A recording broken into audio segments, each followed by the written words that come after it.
Sono personaggi che diventano attori famosi e poi ci sono attori che diventano fenomeni culturali. Ciao a tutti ragazzi e ragazze, io sono Newspage, il vostro reporter di fiducia e oggi sono ritornato a parlare di Jaya Man. Ma prima di tutto vi ricordo di iscrivervi al mio canale YouTube e di lasciare un bel like per favore. Jayaman appartiene a questa seconda categoria. La sua storia non è solo quella di una carriera televisiva in crescita, ma quella di un'esplosione mediatica che ha travolto confini, lingue e mercati, trasformandolo in uno dei volti più riconoscibili della serialità internazionale contemporanea. Ma dietro il successo c'è sempre una seconda storia, quella della percezione pubblica. In questo caso la percezione è diventata quasi potente quanto la realtà. La traiettoria di Jayaman non nasce nel mondo dello spettacolo. Prima della fama segue un percorso accademico preciso, studi di diritto, laurea in giurisprudenza, anche esperienze lavorative in ambito legale e fiscale, una strada apparentemente distante anni luce dal mondo della televisione. Poi arriva il cambio di direzione, la recitazione diventa una possibilità concreta e inizia un percorso che lo porta prima nella televisione turca e poi progressivamente sulla scena internazionale. Il vero punto di svolta arriva tra il 2017 e il 2019, quando serie televisive come Dolunay e soprattutto Daydreamer lo trasforma in un fenomeno mediatico. Non è più solo un attore emergente, ma un volto riconoscibile in più continenti. Il successo delle produzioni turche negli ultimi anni ha avuto un impatto globale e Jayaman è diventato uno dei simboli principali di questa esplosione. Italia, Spagna, America Latina, il suo volto diventa familiare ovunque, sostenuto da fanbase enormi e molto attive sui social. Questo porta inevitabilmente a un salto di scala anche nella sua carriera. In Italia partecipa a produzioni televisive come Viola come il mare, consolidando il suo legame con il pubblico italiano. Successivamente vengono annunciati progetti internazionali di grande visibilità come Sandokan, segno di una carriera ormai proiettata verso un livello globale. Nel corso delle interviste pubbliche Jayaman ha più volte parlato di un tema ricorrente, la gestione della fama.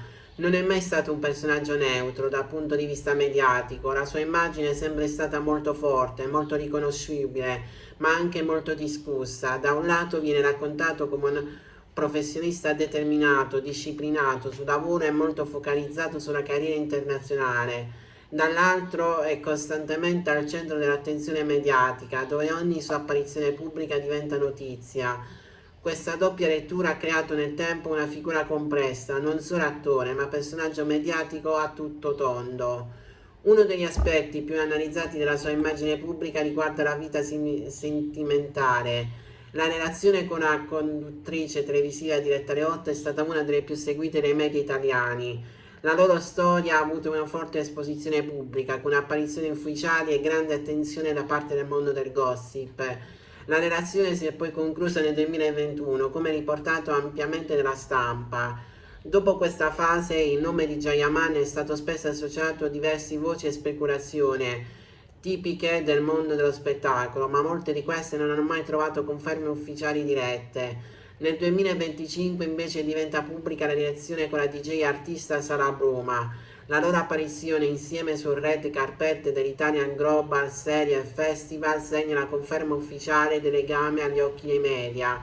In quel periodo la relazione viene raccontata come molto intensa e molto esposta mediaticamente, con dichiarazioni pubbliche che lasciano intendere un coinvolgimento importante. Successivamente però la relazione si interrompe, come riportato nella cronaca dello spettacolo. Uno degli elementi più interessanti della storia di Jayaman non è solo il successo, ma il contesto mediatico in cui questo successo si sviluppa. Il gossip non è un elemento esterno alla sua carriera, diventa parte integrante della sua narrazione pubblica. Ogni relazione, ogni apparizione, ogni scelta viene amplificata dai social e dai media, creando un ecosistema in cui la figura pubblica viene continuamente reinterpretata. Questo fenomeno non riguarda solo lui, ma è un esempio perfetto di come funziona oggi la celebrità digitale. Con il passare del tempo la gestione della propria immagine diventa sempre più centrale. Jayaman, come molte figure esposte mediaticamente, ha progressivamente ridotto alcune attività sui social, concentrandosi maggiormente sulla carriera e sulla dimensione professionale. Questo tipo di scelta viene spesso interpretato come un tentativo di ridurre l'esposizione continua e recuperare un maggiore controllo sulla propria narrazione. La sua carriera oggi è in fase di evoluzione. Da interprete di serie romantiche televisive è diventato protagonista di produzioni più ambiziose, internazionali, con ruoli che puntano a consolidare la sua presenza nel mercato globale. Progetti come Sandokan rappresentano non solo una sfida artistica, ma anche un passaggio simbolico da star televisivo a attore internazionale strutturato. La verità che divide nel caso di Jayaman non è una verità nascosta, è una verità percepita. Da una parte c'è l'attore reale con la sua carriera, le sue scelte e il suo percorso professionale, dall'altra c'è il personaggio pubblico costruito e amplificato nei media, social e pubblico globale, e tra questi due livelli si inserisce il gossip, che non è solo racconto parallelo, ma forza attiva nella costruzione della fama. La domanda finale non riguarda solo lui, riguarda tutti noi, perché oggi la celebrità non è solo ciò che fa una persona, è ciò che viene raccontato di ciò che fa, e in questo spazio la verità non sparisce, si moltiplica.